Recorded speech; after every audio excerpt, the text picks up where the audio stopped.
Mis amigos, y en esta semana han habido muchos temas controversiales dentro de ello y dentro del tema migratorio, pues también ha salido lo que es la necesidad de la mano de obra haitiana en el campo. Y a raíz de unas declaraciones del ministro de Agricultura, donde establecía que prácticamente era necesario contar con esa mano de obra haitiana y básicamente con esa mano de obra, diríamos, ilegal. Y han habido diríamos, muchas opiniones encontradas con respecto al tema, donde también hay otro sector que ha indicado que con el proceso de normalización que se ha venido llevando ya los nacionales haitianos que tenemos en nuestro campo, con ellos son suficientes para cumplir con las necesidades que tenemos de contratación. Y realmente este es un tema que hay que verlo en la realidad, en el contexto real, porque lo cierto es que ya nuestros integrantes de nuestros campos pues no están muy motivados con los trabajos agrícolas. De hecho, vemos que en nuestros campos hay una gran población que está dedicada al motoconcho. Muchos han venido aquí a la ciudad y a las diferentes ciudades más pobladas a, a ejercer, ¿verdad?, esta actividad del motoconcho, huyéndole a ese trabajo duro en el campo. Y de hecho el presidente Luis Abinader en un acto indicó que aboga por ese acuerdo público-privado con respecto al trabajo del campo. Y yo creo que definitivamente, si no es bajo esta alianza del Estado con el sector privado, el tema va a ser muy cuesta arriba poder lograr un nivel diríamos, de respaldo, porque hay una necesidad en el campo. Diríamos que el que tiene su finca, el que tiene su conuco, si tiene que hacer un deshiervo, si tiene que podar cualquier árbol o sembrar, pues va a contratar al que esté disponible. Él no se fija si es un ciudadano que está bajo una condición de ilegalidad. O sea, ellos llegan y se instalan en esos campos y ofrecen su mano de obra, y el que está de ese lado sencillamente lo contrata. Y ese es el problema, Susana. Por eso el tema hay que llevarlo a un contexto de realidad, sin dejar de cumplir con las reglas migratorias, pero hay que establecer mecanismos. De hecho, nosotros veíamos en los tiempos de Balaguer donde habían contrataciones específicas para los temas azucareros. De eso ese tema quería justamente tratar.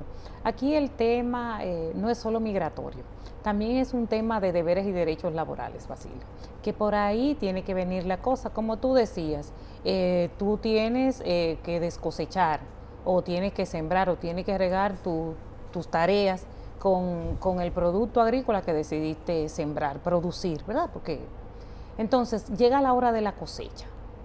Tú vas a necesitar cuánto mano de obra te puedan servir para cosechar, y entonces a quién tú respondes desde el punto de vista laboral. Entonces eso se debe regular, por ahí comienza. Entonces tú vas a determinar qué sanción o qué consecuencia te va a producir a ti como, ¿verdad?, como agricultor el contratar mano de obra ilegal. Y eso pasa en todos los países modernos, en todos los países, ¿verdad? Vamos a decir, que quieren, que creen en la gente, que creen en el desarrollo de los colaboradores, de los empleados. Entonces, por ahí viene la cosa. Ahora, para nadie es un secreto, Basilio, que el ilegal, ¿verdad?, el indocumentado, se convierte en una presa fácil para ese tipo de empleadores injustos y desaprensivos. El Ministerio de Trabajo tiene que velar y garantizar que esos contratos, ¿verdad?, agrícolas se realicen. Definitivamente esa es una de las medidas que entiendo que se debe tomar al respecto. Pero mira, diríamos que hay realidades que tenemos y a veces hasta uno se sorprende porque hablando del tema migratorio y de los extranjeros, fíjate que el MAP emitió una resolución donde establecía, diríamos, una serie de reglas. Me parece que la resolución 632, 6, parece. Sí, y fíjate qué interesante el tema, porque me llamó la atención, porque el contratar un extranjero, fíjate que la resolución establece, ¿verdad?, una serie de lineamientos con respecto a los empleados que están registrados en el Estado, que son extranjeros, que deben de aportar tales documentaciones, que ese personal, por ejemplo, también hay un plazo adicional de 6 meses para completar una u otra formalidad. Y fíjate que me llamó mucho la atención porque se entiende que ese tipo de vacío, ¿verdad?, no debe de tenerlo el propio Estado. Pero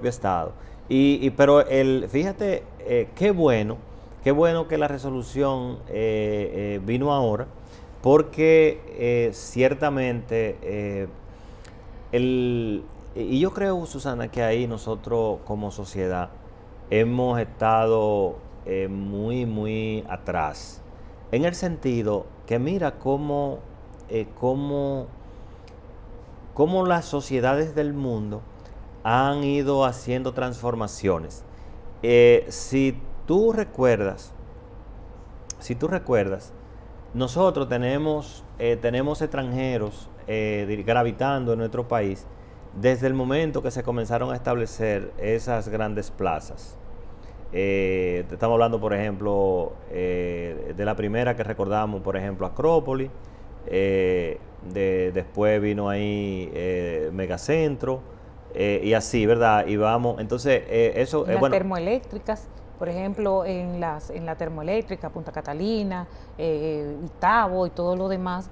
Te digo de Itabo que me tocó trabajar en esa generadora, y ahí la mayoría eran españoles, chilenos y demás, suramericanos, de Suramérica entera. Y que de hecho, fíjate, en posiciones gerenciales. Sí, fíjate inclusive que también los megaproyectos, por ejemplo, como los túneles, los elevados, al contratar a estas empresas brasileñas, por ejemplo, evidentemente el know-how, o sea, la experiencia de estos ingenieros y de un personal, diríamos, de todas las áreas, con buen nivel de experiencia y preparación, pues vinieron. Y la mayoría de esos profesionales están en el país, en una u otra empresa. Pero te hago el preámbulo para llegar entonces al Estado, o sea, para entender que desde esos tiempos ha habido un tránsito muy fuerte de extranjeros en nuestro país en la parte laboral. Y evidentemente, como el Estado es un gran empleador, pues también no está exento de que estos profesionales y este personal extranjero pues sea parte de la nómina del Estado. Ahora, fíjate que con la resolución lo que se quiere ahora es corregir, subsanar ese mal que ya ha estado contaminando al propio Estado. Y eso es importante porque estamos hablando que, de hecho, fíjate que el Código Laboral, por ejemplo, es claro con la cuota. 80-20. Exacto, que eso también es un tema que habría que revisar dentro de lo que es todas estas discusiones que se están dando, porque ciertamente, Susana, y de hecho, fíjate que empezamos hablando con el tema del campo, del apoyo que se tiene que lograr ahí, del acuerdo entre el gobierno y el sector privado, porque diríamos, sacando un poco el tema de Haití, ya el mundo está muy, diríamos, está muy transitado por ciudadanos de cualquier país del Muchas mundo. migraciones, Basilio, perdona que te interrumpa. Nosotros tenemos migraciones de Argentina, tenemos de Chile, de España, tenemos mucha migración, de Sudamérica, de Colombia. Entonces, lo penoso de todo esto, Basilio, es que como la institución que rige, ¿verdad? El empleo público pide públicamente a sus dependencias, ¿verdad? Que le hagan llegar una relación, la nómina donde aparecen los empleados, estos empleados, estos extranjeros. Eso es una cosa como que no me cabe en la cabeza. O sea, por ejemplo, DGI, mándame DGI todos los empleados extranjeros que tú tienes en tu nómina, y su contratación debe ser una contratación eventual. Entonces, tú no manejas esa información, porque ahí está lo increíble, lo que me sorprendió de todo esto. Entonces, finalmente, este empleado, porque es un empleado extranjero o no, estará siendo perjudicado. Su condición de empleo va a cambiar. Mira, a mí justamente me llamó la atención ese dato que tú aportas, porque el mismo Ministerio de Administración Pública, con su propia reportería, porque me explico, si tú estás elaborando en una institución, sea pública o privada, y tú no tienes una nacionalidad dominicana, pues tú estarás con tu pasaporte. O sea, y ya con la identificación. Si tu condición no es y sobre todo si tu condición no es legal, es con Sí, el pasaporte. porque es que si hay un tema, si viniste a trabajar, entonces tú debes tener un permiso de trabajo, permiso ¿verdad? de trabajo, un contrato de trabajo. Un contrato de trabajo, y debe cumplir con la reglamentación ¿verdad? Para estar en condiciones de estatus legal en el país. Y diríamos que ahí yo pienso que el contexto en esa parte no estuvo de lo mejor, porque el propio organismo rector tiene mecanismos de cómo, está bien que hay, por ejemplo, otras instituciones hermanas dentro del propio sistema. Está la Contraloría, está también el mismo Ministerio de Trabajo. Ministerio de Trabajo, y también está acá donde pagan, o sea, donde de finanzas. No, donde anunció el pago de la regalía, o sea, Okay, esta entidad. Haciendas. Esta entidad, no, es que está ahora como director, el que era contralor, que lo llevaron para allá. Entonces, o sea, hay instituciones donde tú puedes apoyarte para hacer un cruce de información. Además, las nóminas son electrónicas, o sea, ya públicas, las nóminas son electrónicas y públicas. Es un trabajo que hasta manual se hace. Pero, Basilio, es que esas mismas medidas que tú acabas de mencionar son las medidas que se pueden tomar en relación a la contratación de extranjeros. O sea, por ejemplo, ¿tú qué sabes de eso? 50 tareas de tierra con sembrada de mango, o vamos a poner de un rubro menor de maíz. ¿Qué tiempo, qué cantidad de personas pueden hacer esa siembra? O sea, yo entiendo, ¿verdad?, sin ser experta en el área, que eso se tiene que tomar cerca de 15 días y ¿cuánto? 20 hombres, más o menos. Al ojo, en la recogida de café, 50, 100 tareas de café. ¿Qué tiempo tomaría descosechar o cosechar ese café? Sí, eso va a depender justamente de la cantidad. Por ejemplo, normalmente se manejan por brigadas, y va a depender de cuánto sea la composición de cada brigada. En función de eso, en los días, siempre son días cortos. Una semana, 15 días. Exactamente. De hecho, uno de los grandes problemas que está confrontando nuestros campos es que diríamos que nuestros campos, nuestros agricultores siembran por, diríamos, por temporadas y casi siempre siembran lo mismo. Zafras, por ejemplo, como con la caña zafras. Entonces, por ejemplo, se puede manejar de la misma manera. Tú puedes hacerle al extranjero, el primer empleador puede hacerle un contrato de trabajo, un acuerdo de trabajo por una zafra, 3, 4 meses. Y si luego lo utiliza el agricultor Basilio Sánchez, pues ¿verdad? El extranjero está bajo legalidad, porque ese acuerdo de trabajo le permite tener un empleador y otro empleador. ¿Por cuánto? Por 3, 4, 5, 6 meses. Y genera control, mucho control. Genera control, sí, definitivamente, sí. Y seguridad para el ser humano. No estoy hablando ya de si eres extranjero o si eres criollo, no. El ser humano, esto le va a generar un estatus de seguridad. Sí.